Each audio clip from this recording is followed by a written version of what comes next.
E vamos, então, dar seguimento no que a gente viu de Laplace. Deixa eu fazer uma rápido resuminho.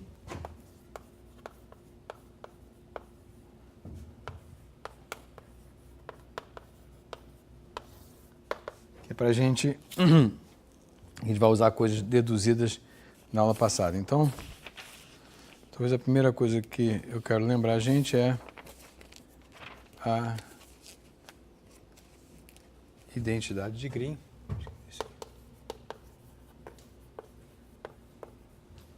Isso aqui um pouquinho ainda de aula passada.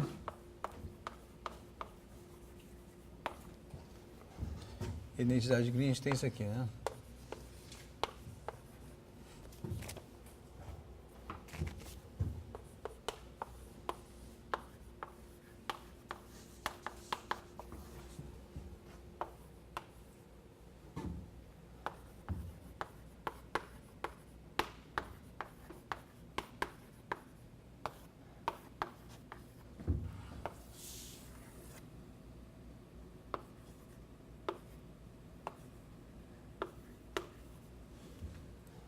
Né? Então, isso basicamente surgiu de integração por partes.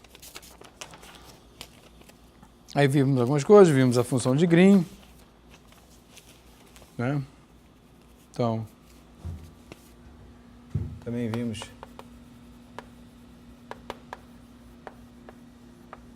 a função de Green, que eu escrevi assim.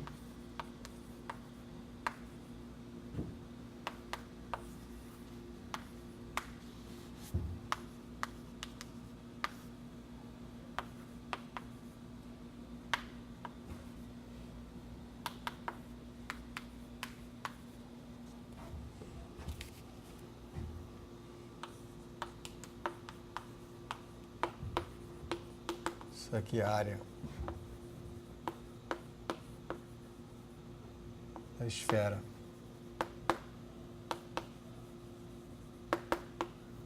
unitária.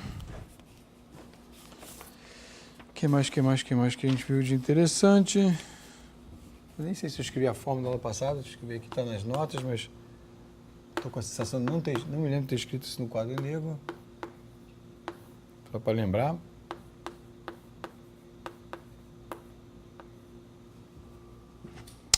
E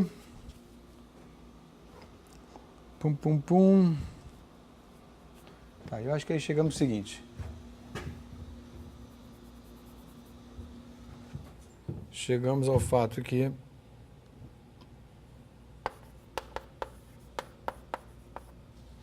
com isso aqui a gente pode escrever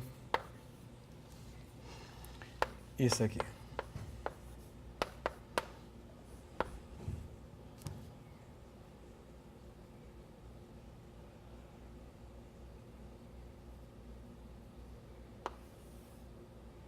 Eu vou escrever essa forma aqui também. Tem um typozinho aqui que tem um igual, que na verdade não é igual, é menos.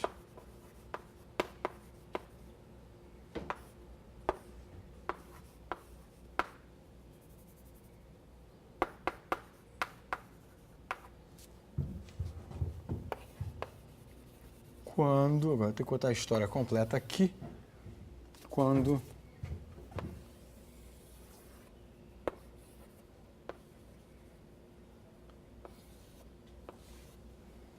aqui é o Xi, aqui é o raio epsilon, quando esse é o domínio e epsilon vai a zero.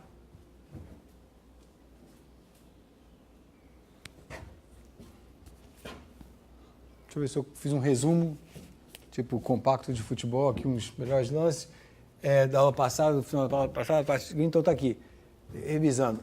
Isso aqui é simplesmente integração por partes, tá? Onde funcionaria usando divergência, onde a identidade de Green, como aparece no Fritz John, mas eu não escrevi aqui, a primeira identidade de Green que ele escreve, não falei isso na aula passada, mas fala agora. Aqui aparece, por exemplo, L, um operador, e aqui L adjunto. Integração por parte. Tá? E dependendo do operador, esses termos aqui têm cara diferente. Mas como aqui é teorema basicamente da divergência, porque o Laplaciano é o divergente do gradiente de U, tem essa cara. passo número 1. Essa é a identidade de Green. Depois você pode falar em várias identidades de Green, tem a segunda, a terceira. Essa aqui vem da terceira, a gente vai escrever a terceira identidade de Green, que é basicamente quando você escolhe, aqui ninguém é solução de coisa nenhuma. Também note isso. Mesmo que eu bote L e L adjunto, não estou dizendo que é solução, só estou dizendo que são funções regulares para eu poder tirar essas derivadas e fazer as integrações por parte. Mas aqui não falei que é solução de nada. Integral de identidade de Green. Aí eu começo a fazer escolhas. Uma que a gente viu era Laplaciano, V identicamente 1. Certo? Depois outras para fazer e por aí vai. A escolha da terceira identidade de Green é de que V é a função de Green. Tá? E eu ainda não fiz a escolha, na verdade, para a terceira identidade de Green, me enganei, porque mentir não minto, mas me enganei, um passo atrás, né? Mentir não, jamais. É que é o seguinte, aqui eu escolhi, a terceira identidade de Green é com duas escolhas, onde aqui eu só fiz uma. Aqui eu escolhi que V é a função de Green, e para que a gente chama de terceira identidade de Green, que eu vou escrever já hoje, eu escolho também que o U é harmônico. Aí isso aqui desaparece. E aí eu fico só com uma integral de contorno. Tá? Essa é a terceira identidade de Green. Então, como é que a gente conseguiu esse primeiro passo para a terceira identidade de Green? Então, essa é a maneira correta de contar a história. Bem, eu sei que essa função daqui tem uma singularidade em R, ela é mais fraca em duas dimensões do que em dimensões mais altas, que é logarítmica, e a outra, né, é como se fosse um polo de uma certa ordem. Para eu entender, primeiro, para eu ver, esse passo aqui é para eu verificar que, de fato, V é uma solução fundamental, é a função de Green. Ou seja, que simbolicamente resolve o operador LV igual a delta de Dirac. Certo? E que meio que me dá uma informação se tiver impulso aqui no resto do domínio.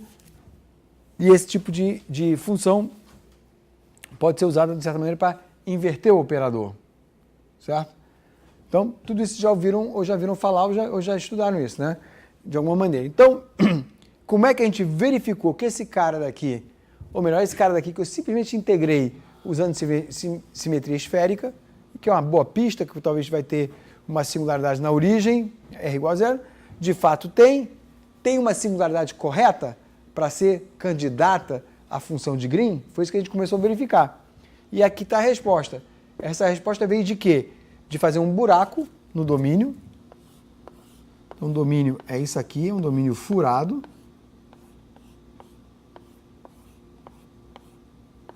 A gente faz um buraco no domínio, sabe que as duas funções, quer dizer, sabe que a função V é harmônica na área pintada, mas tem uma singularidade aqui.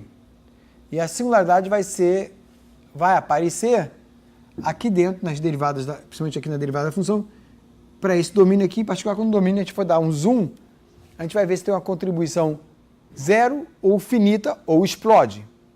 3 opções, certo? Se todas as contribuições forem zero, não está satisfazendo, a singularidade não está fazendo o requisito que a gente quer, de que o operador vezes a função dê um delta de Dirac, essa função generalizada que a gente usa para fazer várias coisas, inclusive inverter o operador. Tá? Se der delta de Dirac, beleza, eu tenho a singularidade certa. E se explodir na hora que a gente der o zoom, eu estou com uma singularidade forte demais. Certo? Tá? Então a gente viu que a singularidade estava correta, tá? Que nas estimativas, esse cara daqui, se eu der o zoom, vai para zero, até porque esse cara aqui é logarítmico. E aí pensa o seguinte, o logarítmico, vagamente falando, aqui eu tenho um termo que está funcionando como um log de epsilon, perto de zero e tal, né? Então, enfim. Porque o R, e aí esse cara daqui some, mas esse cara daqui há um empate entre o que quer explodir e o que quer ir para zero. E aí me deu essa contribuição finita, que aí eu lembro a vocês que essa contribuição finita me permitiu escolher esse C. para aqui ficar limpinho de constante. Tá fazendo sentido essa história? Né? Sem fazer conta. Que é muito bom também. É isso que é o mais fácil de lembrar. Depois, mas lembrando disso, é fácil depois fazer a conta seguindo essa história, né? Tá certo? Tá fazendo sentido para todo mundo, né? Então, dei o zoom. Quando eu dou o zoom, eu vejo que então o C, o bom é o C ser igual a isso aqui. Agora, é a parte que eu acho que eu não falei na aula. Se falei, falei rápido.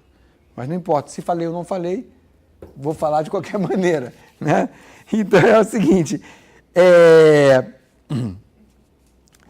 A gente vai fazer assim, então, tome, deixa eu usar esse espaço aqui, ó. Então, tomando. Agora eu vou fazer uma escolha para U, para poder preparar uma definição que alguns de vocês já viram. Tomando U igual a essa função teste de suporte compacto,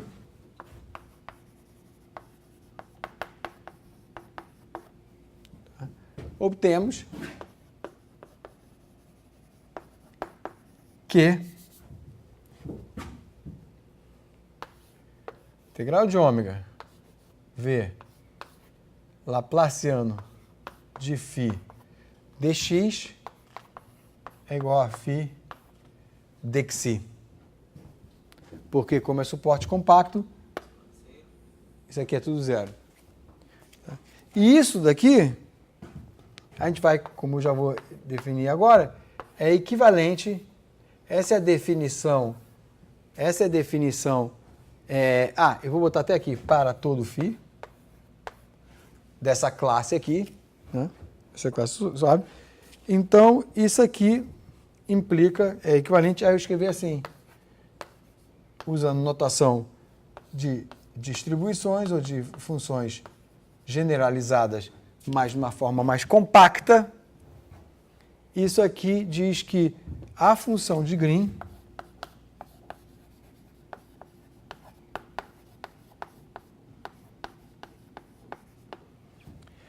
a gente fala, é solução fundamental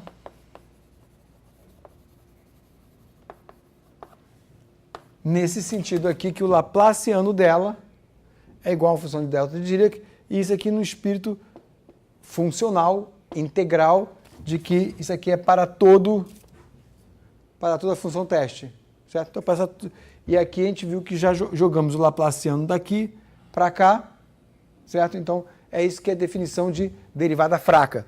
Você pega, integra por partes, e quando a derivada não faz sentido na função que você está trabalhando, você joga na função teste. Se isso for válido para todas as funções teste, você começa a fazer definições de formulação fraca, que aparecem vários sabores. Isso aqui, vou falar mais um pouquinho, que é uma coisa explorada bastante no curso de EDP, Teoria Linear, né, e em espaço de funções. Então, solução fundamental. Então, diferentes notações. Deixa eu botar aqui, muitas vezes a gente pode dizer assim também, ó. Muitas vezes aparece aqui que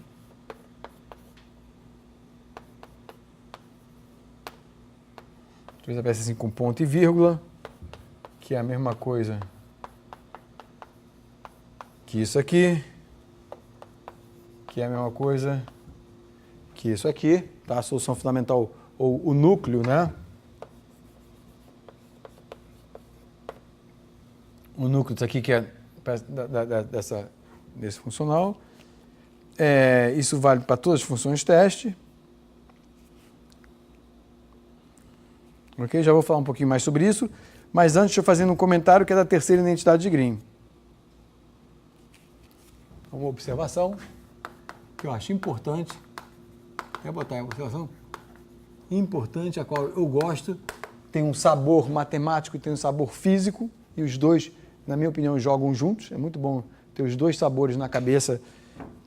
Pensando que é o seguinte: terceira identidade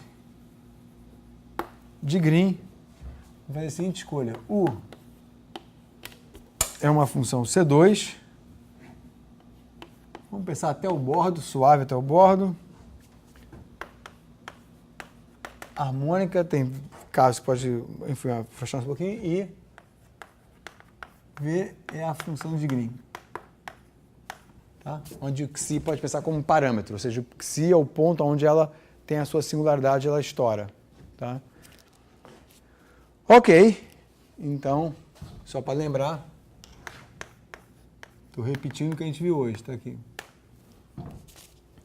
Então, a terceira identidade de Green é, formalmente, agora a gente pode fazer o seguinte, sabendo disso aqui e sabendo disso aqui, a gente sem ter que extrair a singularidade, que aqui, fazer esse zoom, é a forma correta de extrair a singularidade usando, né, análise do epsilonzinho para zero e tudo mais. A gente formalmente vê o seguinte, a terceira identidade de Green é, na hora que eu escolho aquilo ali, deixa eu fazer aqui a maneira que a gente faz rápido, que não é rigoroso, mas é rápido, que é o seguinte, ó, olha só, isso aqui é zero, porque é harmônico, isso aqui é U, porque isso aqui é delta, então ele pesca o valor e eu fico com isso aqui, tá? E aí eu vou interpretar isso, tá? Então eu vou reescrever com uma notação, aquilo ali com a notação, agora que a gente acabou de fazer.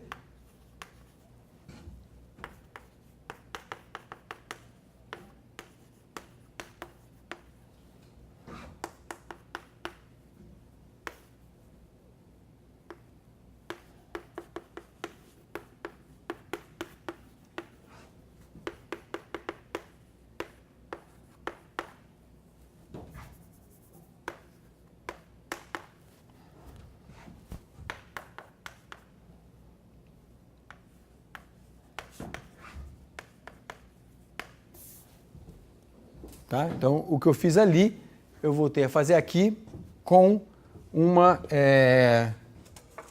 notação diferente, usando a função de Green, a notação do núcleo K maiúsculo. Tá? Agora eu quero perder um tempinho não, usar um tempinho saudável aqui para a gente discutir o que isso aqui está dizendo, para início de conversa. Daqui a pouco eu vou apresentar uma outra fórmula que lembra essa, mas é diferente. A gente vai discutir também. Tá. Então vamos lá. Primeira coisa. Isso aqui, ó.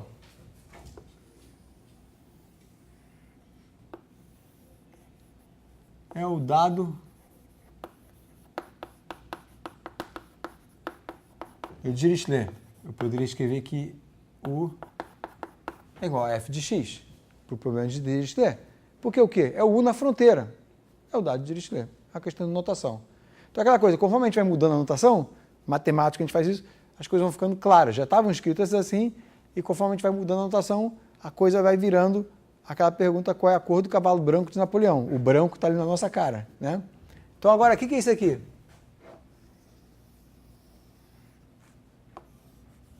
Dado de Neumann. Em geral, a gente escreve assim.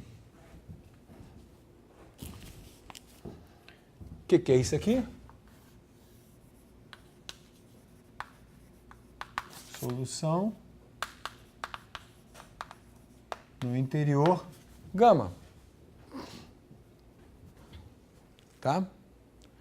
Então, eu olho para essa expressão e já vejo uma coisa, uma lição, já tem aqui uma lição matematicamente falando, depois eu vou falar fisicamente falando.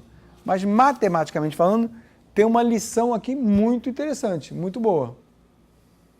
Que diz o seguinte, vocês fizeram isso na lista, de que o problema, por isso que eu dou a lista, aquele problema é muito bom por causa disso. Ele é clássico, tem alguns livros, o problema de mostrar que o problema de Laplace é mal posto como o problema de Cauchy. Você não pode dar Dirichlet e Neumann e fazer uma evolução a partir de uma curva inicial que coisas explodem, certo? Você não tem controle. Então a gente sabe que ou eu dou Dirichlet ou eu dou Neumann a meu bel prazer, pensando sempre em funções suaves, sem pensar em funções com patologias, que tem, enfim, tem casos que você pode fazer isso com faltas de alguma regularidade, mas não também muito maluca. Tá bom? Essa expressão está dizendo para a gente que se por acaso eu ganhar de presente dados de Dirichlet e dados de Neumann compatíveis com a solução, não da minha cabeça, mas se eu souber o dado de Neumann e eu souber o dado de Dirichlet, acabou o problema. Concorda? Aqui a solução no interior é dado pela integral no contorno do núcleo vezes o dado de Neumann menos a derivada do núcleo vezes o dado de Dirichlet. Eu sei a solução, isso aqui, ó, para qualquer xi no interior. Essa expressão é uma fórmula para solução. Não necessariamente é fácil extrair um número analiticamente, você pode extrair numericamente, que é numericamente fazer o desenho aqui, ó. Se a gente tiver aqui o domínio, primeiro pensar no domínio suave, ele pode até ter esquina. Aqui eu tenho uma integral de linha no contorno e eu sei a solução em qualquer ponto que se no interior. Se eu souber fazer essa integral de contorno com o dado de Dirichlet, o dado de Neumann, e ó, vou botar em amarelo para chamar a atenção, e aqui está o ponto com a informação do interior. Tá bom? Bacana, né? Isso eu acho legal. E isso aqui, ó. E agora, do ponto de vista físico. Do ponto de vista físico, isso aqui, em física, não sei se o azul dá para ler no vídeo, tá mesmo para vocês, deixa eu fazer em branco. Isso aqui, do ponto de vista físico, isso aqui é um potencial. A gente está resolvendo a equação de Laplace, em geral, uma equação muitas vezes usa como um potencial. Em fluidos é um potencial de velocidade, em eletrostática é um potencial em termos de cargas eletrostáticas. Então, isso aqui é chamado em física de um potencial de camada simples. Em geral, o desenhozinho dele, a gente pensa assim, ó. Se ele for carga positiva, ele é assim, quando é carga positiva. Em fluidos, isso aí é de eletrostática. Em fluidos é quando a gente tem um ponto que é uma fonte de massa, como se fosse um chafariz, certo? E se for o contrário, com a seta para dentro, é um sumidouro, que é como se fosse um ralo, a água entra e sai. Então, num a massa produz massa, no outro remove massa de forma pontual, num ponto. E em termos eletrostáticos é parecido, uma carga, certo? Então, esse aqui é o potencial de camada simples, e isso aqui é o que se chama um potencial de camada dupla. Já vou dar um exemplozinho para vocês que aparece em fluidos, que aparece aqui, e que é a camada dupla, e que basicamente gera o que a gente chama de dipolos. Tá? Meio que duas cargas, uma positiva e uma negativa, colidem sem se anular. Já vou fazer um desenhozinho para vocês verem. Então, repito, porque eu estou fazendo comentários no meio do caminho, para então contar. Então, do ponto de vista matemático, vou ler agora essa mesma fórmula, vou lê-la de novo, com um olhar matemático, e vou lê-la com um olhar físico, que eu ainda não falei para vocês. A mesma fórmula, tá bom? Olhar matemático. Se eu souber o dado de Neumann e o dado de Dirichlet, acabou o problema. Não preciso resolver a equação de Laplace. Eu tenho a solução, está aqui. Ela é dada pela integral de contorno. Se quiser, para lembrar, bota aquela bolotinha aqui. Eu falei que não ia botar, mas deixa eu botar agora, só para enfatizar. É só fazer a integral de contorno do núcleo multiplicado pelo dado de Neumann e a derivada do núcleo multiplicado pelo dado de Dirichlet. Eu tenho a solução, matei o problema. Eu não tenho uma fórmula que a solução é elevada e tal, mas eu tenho a solução, está lá, representada por essa integral, certo? Agora, leitura física do problema. Deixa eu fazer um desenhozinho para ajudar a comunicação, daqui a pouco, se vocês não lembram disso, vou fazer mais um esbocinho, ajudar mais. Em fluidos a gente vê isso. Imagina que eu tenho aqui na borda uma carga positiva, que se for em fluidos é como se fosse uma fonte de massa. Mas aqui eu tenho a carga positiva e a negativa se for nesse sentido. Tá? E aqui, num outro ponto, eu tenho dipolo, que em geral as linhas equipotenciais do dipolo são assim.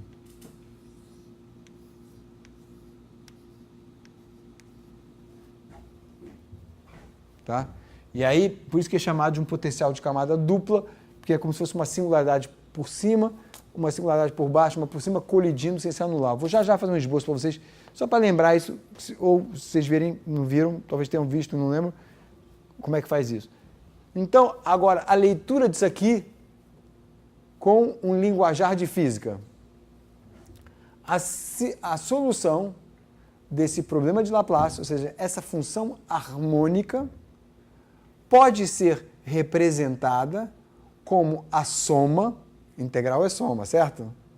Então o dedo está no lugar errado. Essa função harmônica pode ser representada como a soma de cargas, de uma densidade de cargas de intensidade G localizadas ao longo da fronteira nos pontos X. Tá? Então veja que, olha, como esse X aqui está mudando de posição, para cada X, é como se aqui, ó, aqui eu tenho uma carga menor, aqui eu tenho uma carga maior, deixa eu fazer uma caricatura, onde aqui é G de X1, aqui é G de X2. Então é uma densidade de cargas, certo?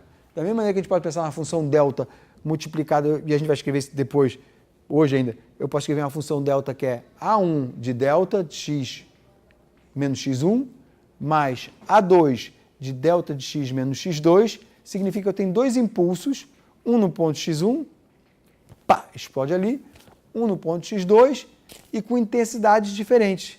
O A1 e o A2, que como a gente vai ver ainda hoje, tem a ver com o salto da função de Heaviside, que vai dar a intensidade da delta. Se o salto for diferente, a delta tem uma intensidade diferente. Apesar que ela vai até infinito, mas a intensidade é diferente. Tá? Faz sentido isso que eu estou falando? Tá? Então aqui é uma coisa análoga, não é uma delta, mas é uma singularidade, mas é análogo. Então esse G me dá a intensidade, olha só, esse G me dá a intensidade, ou seja, no ponto G de x1, isso aqui é um log de x1 menos xi. Certo? Só que esse xi só explode mesmo se o xi estiver aqui ou aqui. Tá? Eu vou já escrever isso já, mas a gente pode pensar isso como uma camada dupla. Só que note que o x está no interior, aliás, o x está na fronteira e o xi dentro não explode. Só explode se eu puxar esse ponto aqui para dentro, que eu vou fazer já. É o próximo passo na aula. Tá? Mas eu estou preparando nossa cabeça para isso. Então, atenção, só que aqui ainda não está explodindo esse cara, tá? Mas a gente já pode dar o nome.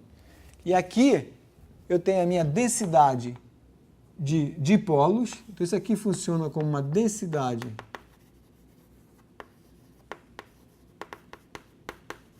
de dipolos. Esse aqui é uma densidade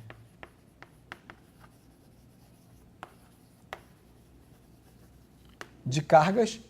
E essa modelagem daqui é como se eu colocasse singularidades na fronteira e visse o efeito dessas singularidades na fronteira em um ponto lá dentro.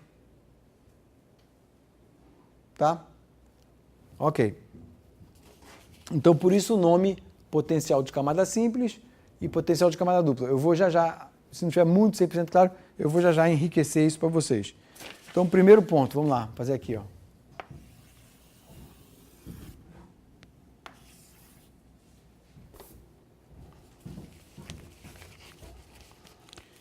A gente aprende em fluidos, tá?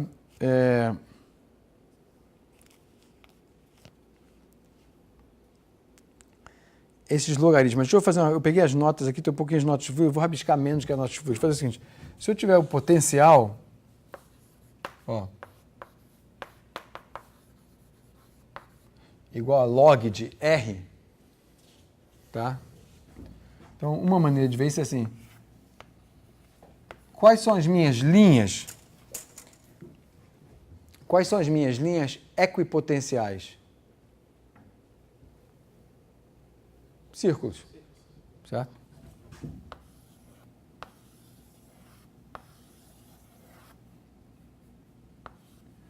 Então, que nem em eletrostática, né, que se eu tiver linhas equipotenciais, né, o gradiente me diz para onde as coisas meio que fluem, aqui é a mesma coisa, então o gradiente é nessa direção.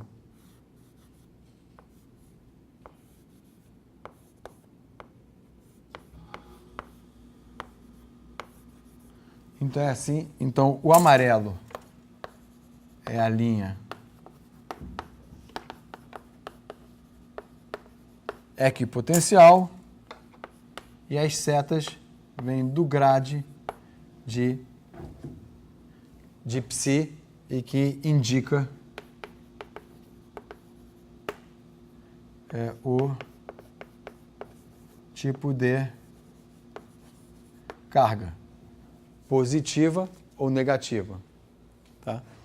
Aí, o dipolo, deixa eu fazer esse quadrado aqui do lado. O dipolo funciona assim, vou dar um esboço do dipolo. O dipolo funciona assim.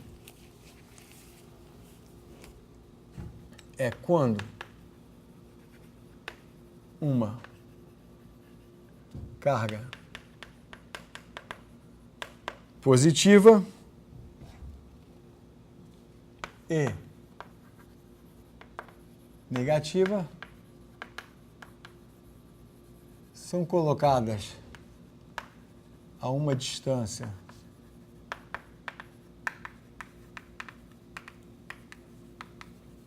infinitesimal, ou meio que quase que colidem, digamos assim, sem se cancelar. Já vou explicar isso agora melhor como é que funciona. Então você pega e faz assim, ó, você tem um potencial. Deixa eu agora botar assim, dφ. Aí agora é melhor fazer. Bem, uma das maneiras como está aqui, a gente faz em variáveis complexas.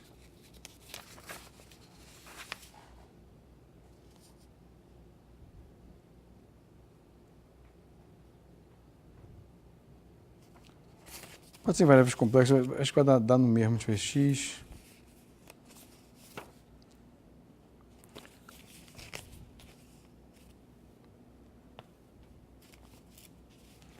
Deixa eu fazer com variáveis complexas, que a gente tem um ângulo. Olha só, note o seguinte, log de z é igual a log de r, até porque a gente vai usar isso depois, mais argumento de z. Isso aqui é o log em variáveis complexas. Tá? E aí se eu digo que eu tenho um φ de z igual a m log de z, isso aqui é intensidade, tá, desse potencial complexo. E aí, de repente, se ele é positivo ou negativo, na parte real, me diz se é uma fonte ou um sumidouro, se é uma carga positiva ou negativa. Tá?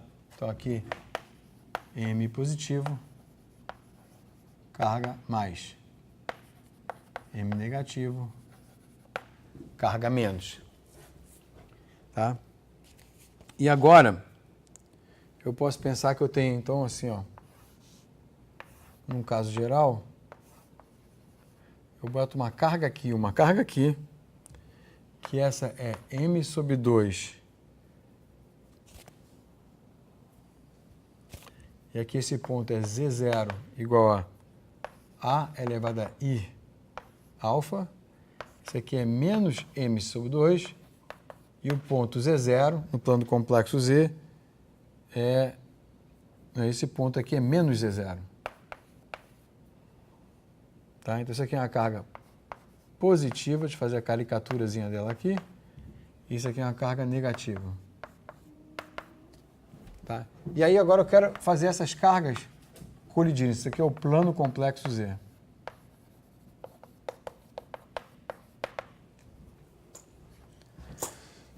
Então, a ideia, talvez é melhor ir para o próximo quadro. Não, deixa eu escrever aqui, já que está próximo disso aqui, eu vou fazer assim. Ó, φ de Z é igual ao limite, eu quero saber quem é esse cara, o limite. Quando A vai para zero. Não tá bom escrever aqui não, que não vai caber. O meu quadro negro. Φ de Z é igual ao limite. Quando A vai para zero, de 2 log de Z menos A e alfa menos M2 Z mais A e alfa com MA igual a um K constante. Tá? Então, quando eu escrevo essa expressão, deixa eu dar um golinho, o que essa expressão está dizendo para a gente? Eu quero tomar o limite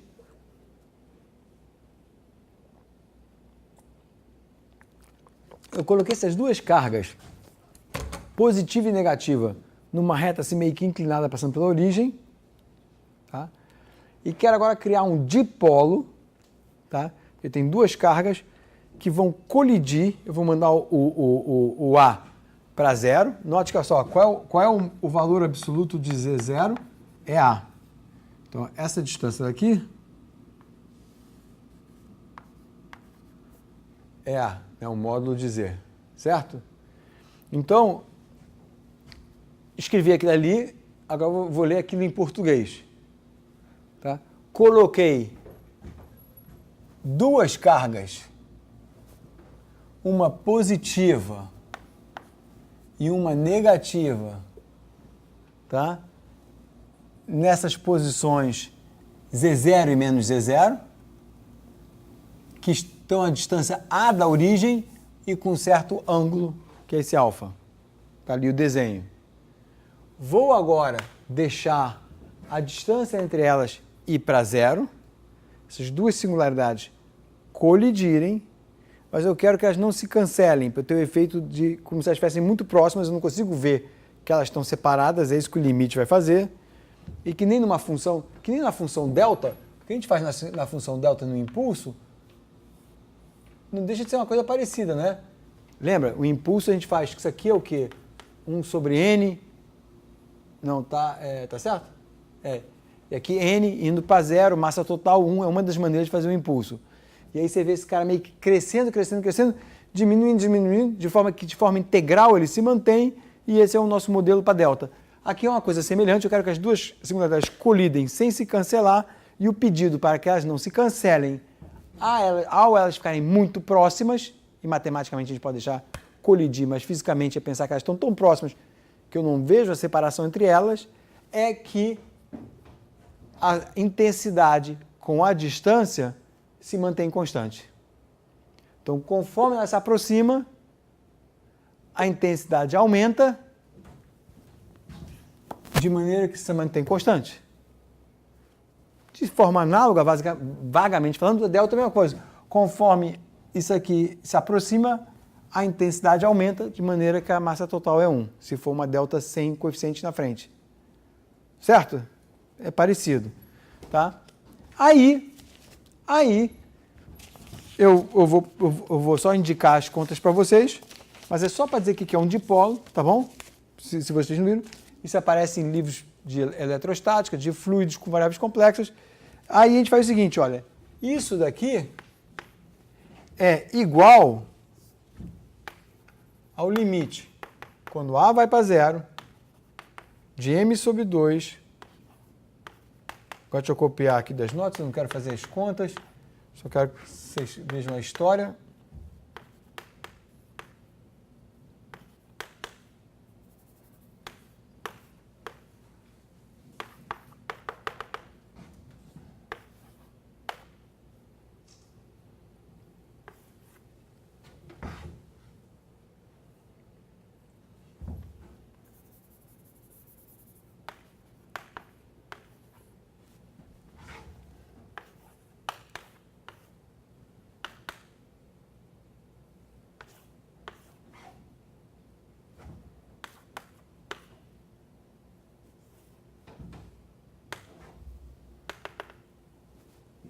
Tá? Isso aqui é basicamente expandindo os logaritmos, certo? A gente sabe expandir logaritmos de x mais 1 mais x, por aí vai, certo? E aí isso aqui dá o seguinte, a resposta dessa aqui é o limite quando a vai para zero de k sobre z é elevado a i alfa mais ordem A. Então, estou pulando, vocês preenchem. Esse detalhe é só isso aqui, ó. Isso aqui é simplesmente expandindo o log, na verdade é log de 1 mais x, 1 menos x, né, que tem a expansão clássica. Aí você agrupa os caras, fica com isso aqui, arruma a casa. Quando arruma a casa, termina com isso aqui. Tá? Isso aqui é a ordem alfa, vai para zero. Isso aqui não é a ordem alfa. Então a gente vê que o seguinte, que o dipolo, conclusão, pulando alguns pontos, é que o dipolo tem um potencial φ de z do tipo kappa 1 sobre z é elevado a i alfa, e por caso alfa igual a zero, que é isso aqui, a gente tem as linhas equipotenciais assim, ó.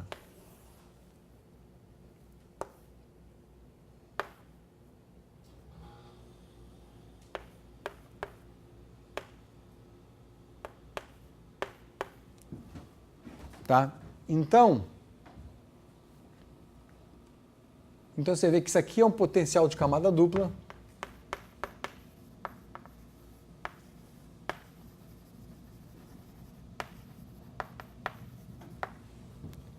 Porque tem uma camada dupla de quê? Tem uma camada dupla de singularidade. Tá? O logaritmo tem uma camada simples de singularidade. Essa daqui você pegou duas singularidades logarítmicas e meio que fez elas colidirem. Repara aqui, né? Ela vai colidir assim. Se o alfa estiver igual a zero, elas estão colidindo assim, certo? E então aqui tem camada dupla que é meio que tem uma singularidade por cima, uma singularidade por baixo, e por causa desse pedido daqui elas não se cancelam. Tá? Então isso se chama um dipolo. Tá? Então é o potencial de camada dupla. E esse potencial de camada dupla aqui é um análogo. Tá? Essa derivada aqui é um potencial de camada dupla e esse aqui é um potencial de camada simples. Tá? Então, vamos ver mais uma coisinha que eu acho interessante. Que agora a gente vai fazer o seguinte. Que é um exercício que lembra um pouquinho coisas que a gente faz em resíduos. Então, já que agora a gente aprendeu essas coisas todas, deixa eu propor mais o seguinte exercício. Então, vamos olhar. Estamos no caso 2D. Que é igual a R2. Tá? Eu vou pegar e agora vamos fazer o seguinte. Vamos pegar o ponto Xi e levá-lo à fronteira de rho de ômega. Tá? Então, a ideia é a seguinte, eu tenho aqui um domínio, ômega, aqui está o nosso ponto Xi, eu vou levar ele até a fronteira, então aqui está o ponto Xi agora, então vou apagar o Xi aqui, e no estilo resíduo, eu agora quero, a pergunta que eu vou fazer é o seguinte, e esse exercício existe em variáveis complexas também, e é um exercício interessante, não vou fazer aqui, mas aqui todo mundo já fez variáveis complexas, tá? Todo mundo já viu integral de Cauchy, certo? Que é f de w dividido por w menos z dw, dá o f de z, blá, blá. Se eu pegar o ponto w no interior e fizer ele cruzar a fronteira, o que acontece? A primeira impressão que a gente tem é que alguma coisa explode, certo? Tá correto ou não tá? E isso é um objeto útil em modelagem matemática, mas nesse curso talvez, não sei se eu vou falar, vamos ver, talvez eu fale em algum momento sim, do Z. Mas aqui o que a gente está fazendo é um exercício parecido. Eu estou pegando agora, olha só, estou pegando agora esse ponto Xi, que está aqui, e vou levá-lo para a fronteira. Ou seja, esse cara vai explodir e esse cara vai explodir. E a pergunta é, em que sentido essa integral, quer dizer, eu consigo fazer sentido dessa integral, tá? Quando isso aqui explode, tá? Dá lixo? Pode dar lixo. Não, não dá lixo. E é isso que a gente vai ver agora. Tá bom? Então isso aqui explode. Então, como é que se leva uma coisa para a fronteira? É um pouco no espírito de resíduos. Você deforma o seu contorno, bota uma esfera, um discozinho, quer dizer, um círculozinho de raio epsilon. Ó, isso aqui é uma integral de contorno. Isso aqui tem raio epsilon. E eu vou deixar o epsilon ir para zero. Então, em vez de olhar aqui, que é um pouco mais complicado, deixa eu fazer o exercício com vocês assim, ó. Só para a gente entender o espírito da coisa. Vou chamar aqui de menos L. L aqui, então, um exercício esquemático um pouco mais simples, que é, de certa maneira, extrair o efeito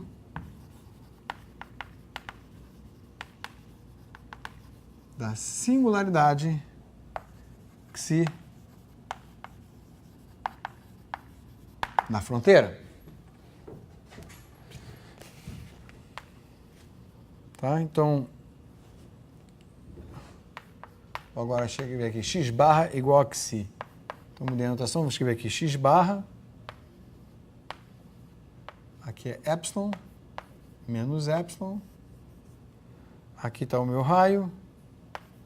E esse contorno aqui eu vou chamar gama de epsilon. Tá? E esse meu contorno aqui, esse pedaço de contorno, estou chamando de Ronde ômega L. Tá? Eu só quero exercitar com vocês naquela fronteira, estou tirando as inclinações só para simplificar, mas para vocês pegarem o espírito do que acontece em termos de singularidade. Tá? Então tá claro isso aqui? Isso aqui é uma caricaturazinha esquemática, mas com o mesmo sabor, de se eu pegar basicamente esse contorno roxo aqui, ó, na vizinhança da onde eu estou mandando a singularidade para a fronteira. Tá? Então, vamos quebrar, vamos ver qual é o efeito dessa singularidade. Olha, bem, como a gente está, a grande coisa é que a gente está trabalhando com integrais. Então, as coisas podem explodir, que com integral é melhor do que com derivada, né? Então, olha só o que eu vou fazer aqui. Eu vou escrever isso aqui assim, ó, integral de d Ronde ômega L, U de x, dLr, dN, dx é igual a... Tá? Então, o que eu já estou dizendo para vocês? Eu estou dizendo para vocês que, olha, se a gente olhar para a terceira identidade de Green, quem é o termo mais perigoso da terceira identidade de Green? Está aqui, ó. Bem, esse ponto aqui, em princípio, eu vou, quer dizer, agora eu vou extrair esse cara de novo da coisa. Aqui eu tenho uma singularidade logarítmica. Em geral, o logaritmo, quando explode, é uma singularidade integrável, certo? E aqui eu tenho uma singularidade pior. Então vamos analisar a singularidade pior e é essa que basta. Porque, na verdade, foi essa que me deu esse valor daqui. É só ver ali no quadro atrás da aula passada. Tá bom? Então, vamos olhar para essa daqui que tem a derivada da função de Green. Como é que eu vejo o tratamento desse bicho localmente? Eu vou fazer o seguinte. Eu vou escrever isso aqui como a integral de L a epsilon mais a integral de menos epsilon a menos L, podia ter escrito a ordem ao contrário, mas não importa, dlnr dn dx mais a integral no gama epsilon U de x dlrn dn ds. Certo? A integral nesse contorno todo aqui é a integral aqui, aqui, mais essa daqui. Essa aqui é a perigosa. Ok? E com integral a gente quebra em pedaços e estuda pedaços. Ok. Agora, vamos lembrar um pouquinho de coisas variáveis complexas. Que é o seguinte. A gente sabe que log, então, de complexas,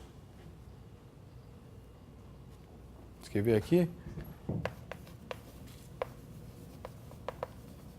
botar abreviado de complexas, para ganhar espaço. Sabemos que log de Z é igual a log de R mais I argumento de Z. Certo? Onde a gente sabe que θ é igual a argumento de Z, que é a mesma coisa que arco tangente de y menos x. Tá? E onde a gente pode, de repente, escrever o Z em coordenadas polares, que é R elevado a I θ. Por isso que o θ é o argumento. Tá? Isso a gente sabe de variáveis complexas. Tá? Então, se o R não for zero, isso aqui é uma função harmônica. Isso aqui é uma função harmônica também, onde o log estiver no ramo do log, onde o log é analítico. Tá? Então, sabemos também, ou seja, eu escrevi aqui, ou seja, o que eu acabei de falar pode ser escrito assim, log de Z é igual a U de XY mais I B de XY, onde V é a conjugada harmônica de U. Tá? Porque é uma parte real, parte imaginária de uma função complexa. Em outras palavras,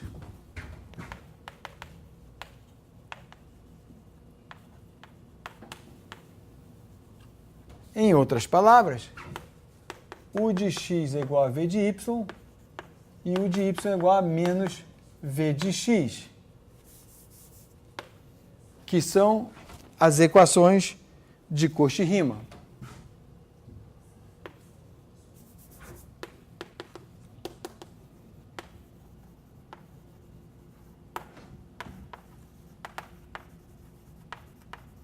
Tá? Então, essas equações aqui, alguma dúvida? El signo de suma entre as duas integrales, professor, que não entendo a notação. Sim, aonde? Aqui? Ah, isso aqui? Uma suma.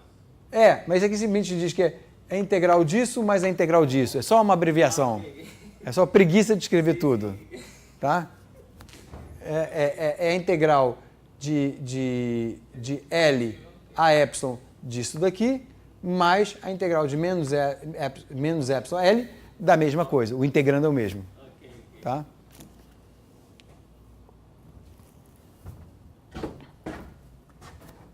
Então, olha o que eu vou fazer. Eu vou usar um pouquinho de variáveis complexas para eu entender a natureza da singularidade disso aqui.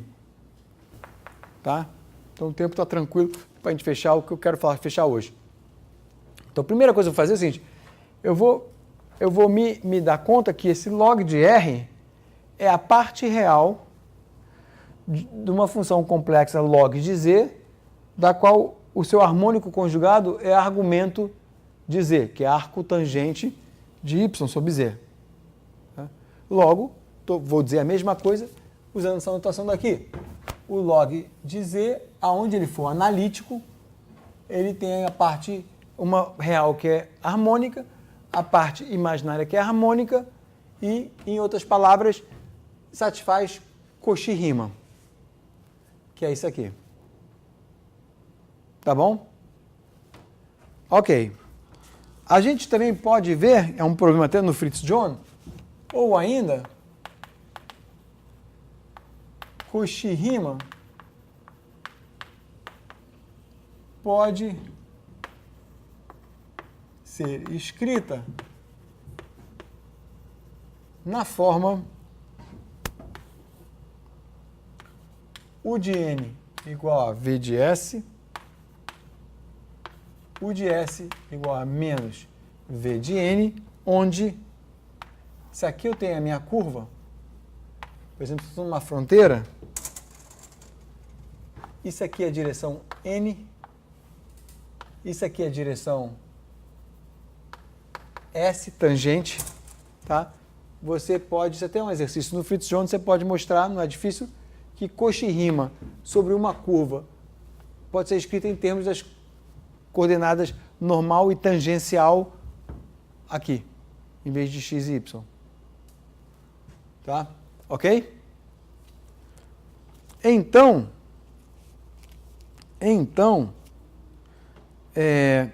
como?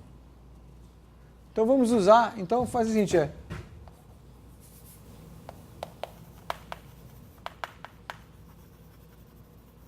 então podemos escrever que a integral sobre gama epsilon de U de x d log de R dn ds pode ser escrito como du dx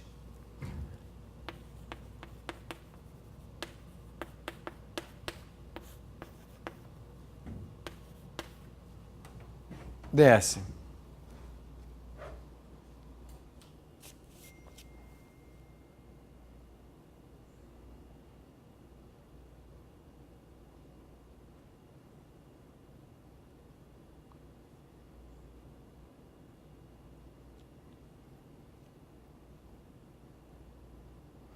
Tá certo? Usei justamente essa equação aqui, ó. Dos conjugados harmônicos. Tá? Mas aí agora, para epsilon pequeno, eu posso escrever isso aqui, ó.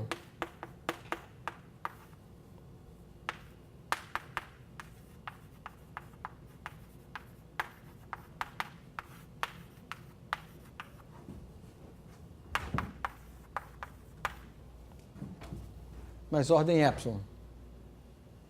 Que é basicamente o quê? Eu fiz aqui uma expansão de série de Taylor do U nessa regiãozinha aqui, ó. Redesenhar de novo, que está no outro quadro.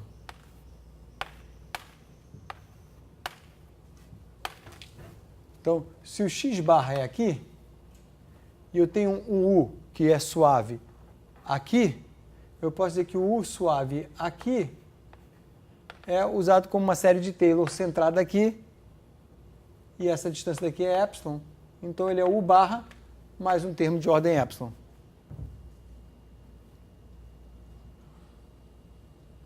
Certo? Fazendo a expansão só desse U aqui. Tá? Esse arco tangente aqui não explode aqui, porque eu estou dando a volta em torno dele. Mas como ele agora é uma derivada na direção correta, isso aqui é igual a U barra, U x barra, vezes π, que é qual é o arco cuja tangente, que é o θ, é π. Isso aqui é basicamente, né, dθ ds, é o argumento, então é π menos 0, que é π, mais ordem epsilon, tá? E aí concluímos o seguinte. Então, eu não estou fazendo em todo detalhe, mas só para vocês acreditarem. Então, concluímos que para x e x barra pertencente à fronteira, a identidade de Green fica na forma que eu vou escrever o seguinte: θ U de x barra é igual a integral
Então, a gente tem uma fórmula que serve tanto para o contorno como para o interior. Deixa eu ler ela com vocês.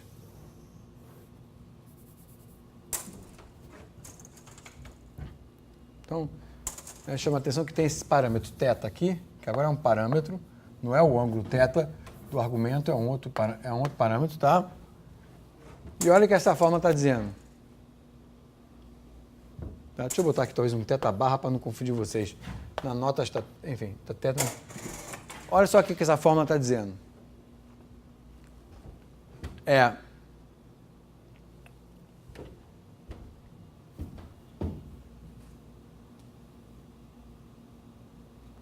porque aquele K ali era diferente, hein?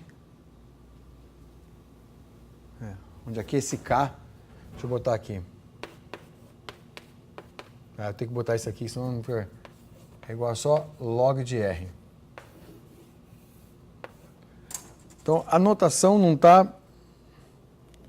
Quer dizer, a notação para bom entendedor está boa, mas vocês estão vendo isso pela primeira vez. Deixa eu voltar aqui para chamar a atenção a uma coisa antes de explicar lá, tá? Essa fórmula daqui, tá? É bom que está quadro negro. A aula de hoje vai basicamente ser só se eu precisar apagar o quadro negro, que é bom. Então, essa expressão que eu tirei aqui, da identidade de Green, do ponto no interior, foi para a função de Green, onde eu já tinha 1 sobre ômega log de R. Tá certo? E o 1 sobre ômega log de R, para n igual a 2, é 2π sobre 1, 2π. Tá? Então, o ômega sobre n para duas dimensões é 2π.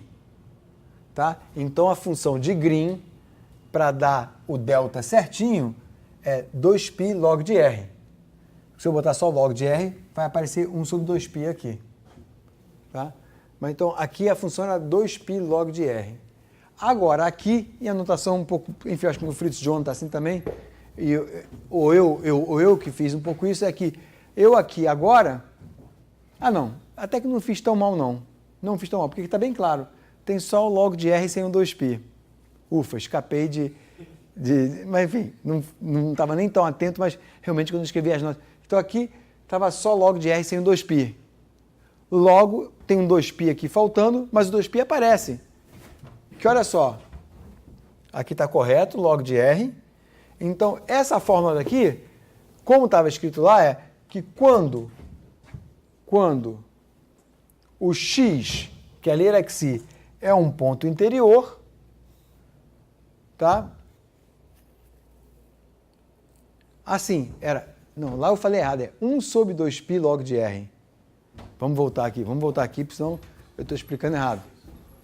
Porque o W está aqui embaixo. É 1 sobre 2π log de R. Né? É bom para a gente conferir se eu não fiz nenhum mexer.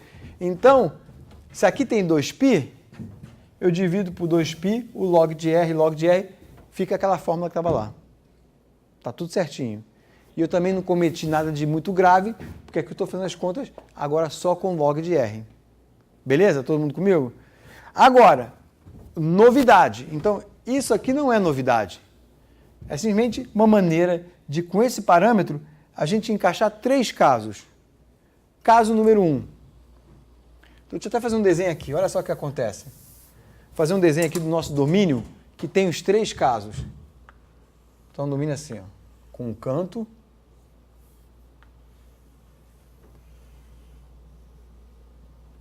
na forma de uma gota. Eu tenho o caso aqui de um canto, eu tenho um caso na fronteira suave e tenho um caso no interior. Então, tudo isso aqui tem meio que uma... Isso que a gente fez aqui tem um certo sabor de resíduos e mesmo a gente sem estar fazendo análise complexa, sem estar usando resíduos. Deixa eu mostrar para vocês, tentar convencer por quê. Olha esse caso que a gente acabou de fazer aqui, que deu esse π aqui, ó. Chamar a atenção desse π. Esse π é para se eu mandar o ponto aqui, ó, para uma parte suave da fronteira. Certo? Deixa eu melhorar esse desenho que está ruim, ó.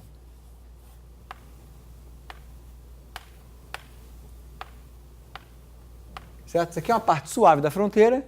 Eu fazer isso aqui encolher. E olha só, eu estou pegando um semicírculo, que é como se fosse uma metade de um resíduo. Então, na verdade, eu estou pegando π, que é metade de 2π. Ok? Então, olha só, é como se eu estivesse pegando aqui, ó. Ou melhor, a nossa maneira de pensar é que o que sobra para a gente aqui é sempre o ângulo interno. Ó, se a superfície, se a fronteira for suave, o ângulo interno, isso aqui na verdade é o ângulo interno. Se for suave, o ângulo interno é π. Se tiver uma esquina, o ângulo interno é o ângulo interno. E se for no interior, o ângulo em torno dele é 2π. Tá bom? Então aqui a gente tem 2 fórmulas em uma. A primeira fórmula, que é essa daqui, para ponto interior, é aquela que eu falei antes. A solução num ponto interior é dada pela condição de Neumann e condição de Dirichlet.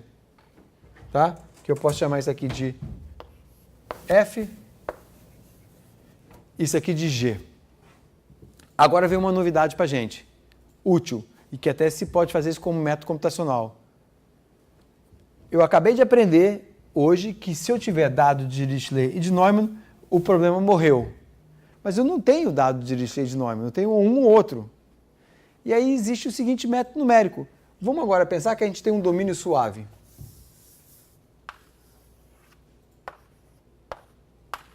Tá? Então esse parâmetro aqui vai ser sempre π.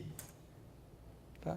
Se eu tiver um domínio suave e eu mandar o meu ponto para a fronteira, esse cara daqui também é F. Isso aqui é o dado de Dirichlet na fronteira, dado na fronteira, dado na fronteira. E aí, isso aqui vira uma relação funcional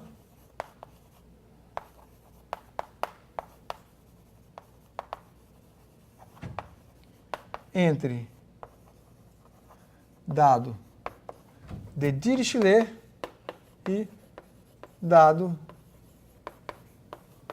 de Neumann, que é F e G.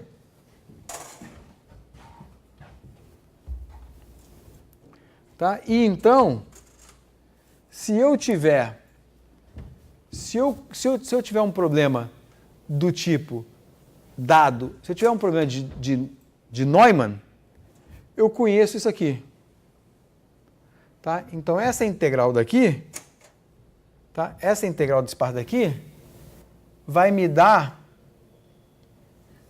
É bom ficar nesse canto aqui, porque a aula está quase acabando. Deixa eu apagar um pedacinho ali para a gente poder discutir. Então, deixa eu apagar aqui em cima, essa parte de coxa e rima. Olha só o que acontece. Se eu tiver aqui um problema de Neumann, a gente tem uma equação do tipo assim, ó. Integral de U dk dn ds menos U é igual a, vou botar aqui um Gzão conhecido. Então, isso aqui é como se fosse um operador identidade I de U.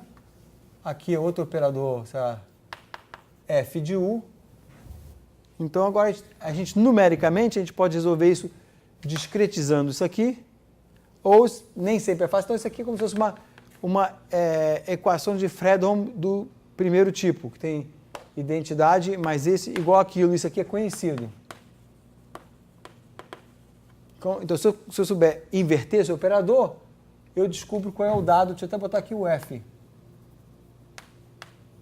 Eu descubro qual é o dado de Dirichlet compatível com esse dado de Neumann. Se ao contrário, se eu tiver o dado de Dirichlet e não de Neumann, a gente tem esse problema daqui.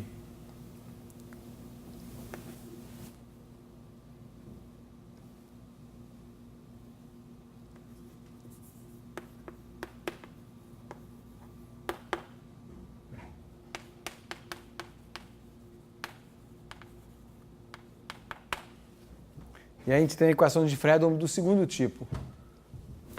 Isso aqui na fronteira. Dá para perceber ou não? Tá? Ou seja, eu tenho aqui dois tipos de equações integrais. Se eu sei o dado de Neumann, eu preciso agora descobrir quem é o F e eu tenho uma equação desse tipo. Se eu tenho o F, tudo isso aqui é meu H, é conhecido, é só fazer essa integral, e eu preciso descobrir quem é o G. E numericamente, essas integrais vão virar somas. E essa soma com U de x, isso aqui é como se fosse uma matriz vezes um vetor, entendeu? Então isso aqui vira um sistema do tipo AX igual a B. Tá? E aí você resolvendo esse sistema AX igual a B, você acha o seu dado compatível com o dado que você tem, você volta para essa mesma equação e bota aqui 2π, que agora está no ponto interior, faz a integral e você resolveu o problema de Neumann no interior sem nunca discretizar o interior. Fez sentido a história ou não? Claro que tem que parar para pensar um pouquinho. E isso se chama, então, um método. Tem que parar por aqui. Então, isso aqui é um método. Deixa eu escrever aqui.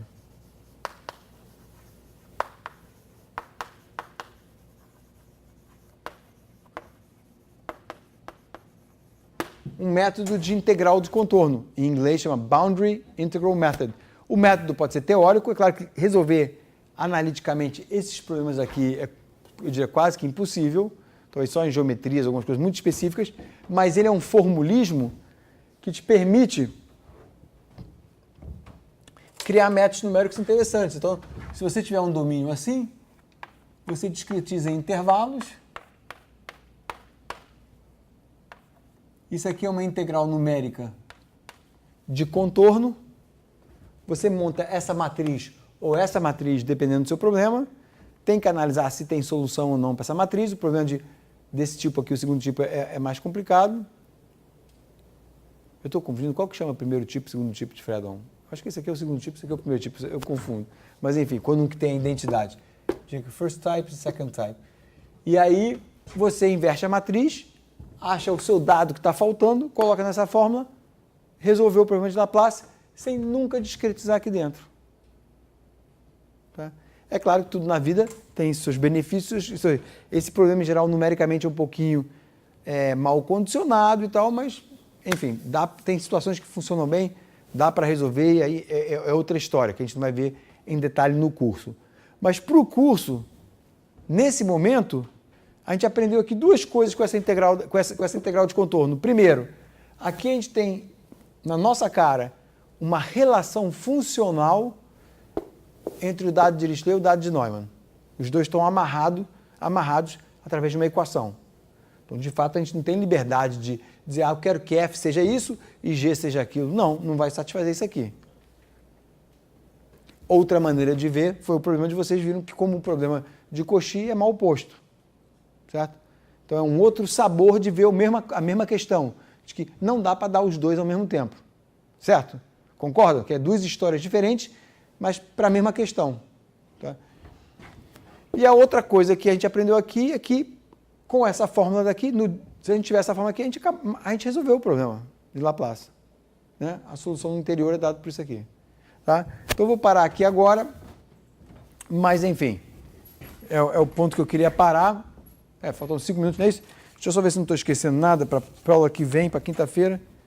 É o ponto que eu queria falar, que é bom de falar. Botei aqui mais umas coisinhas a mais, mas se desse tempo, mas não dá. Que aí eu vou voltar, exatamente, vou voltar a falar de derivadas fracas, tá? Mas, então vocês veem como é que, usando, e eu vou voltar a falar sobre função de Green, mas como é que usando a função de Green, a gente meio que desmontou o problema todo e tem uma maneira possível de representar a solução de uma forma bastante elegante, só com informação da fronteira. Ah, sim, lembrei da outra coisa que eu queria falar. Essa é a última. Nesse caso que o X está na fronteira, seja fronteira suave ou num ângulo, agora sim, esse cara explode e esse cara explode porque os pontos estão na fronteira. Certo? E aí, aqui sim fica claro, então, de que, de fato, a gente tem camada simples e camada dupla. Tá? Agora, quando o ponto vem para o interior, é como se você estivesse dizendo aqui, aqui dentro, qual é o efeito de todas essas singularidades, umas mais próximas, outras mais distantes, sobre esse ponto daqui. Ou pensando em termos de eletrostática, qual é o efeito dessas cargas distribuídas na fronteira sobre esse ponto aqui? Mais qual é o efeito de todos os dipolos? Então tem uma superposição de efeitos, o efeito das cargas e o efeito dos dipolos. Tá? Essa é meio que assim o sabor mais físico da coisa. E o sabor matemático é esse, é simplesmente botar no singularidade. E em problemas de variáveis complexas, esses problemas como esse, a gente vê que muitas vezes singularidades bem usadas e controladas são, na verdade, os elementos principais da modelagem matemática, porque sem as singularidades teria um problema trivial. E as singularidades aqui estão desempenhando um papel muito importante, dentre outros, de fazer com que a gente consiga representar a solução só com informação na fronteira, sem nunca botar o dedo no interior. E por isso se chama métodos de integrais de contorno, o nome já diz tudo. Em inglês, Boundary Integral Methods. E que tem seus respectivos métodos numéricos associados. Ok? Então, um bom ponto para a gente parar.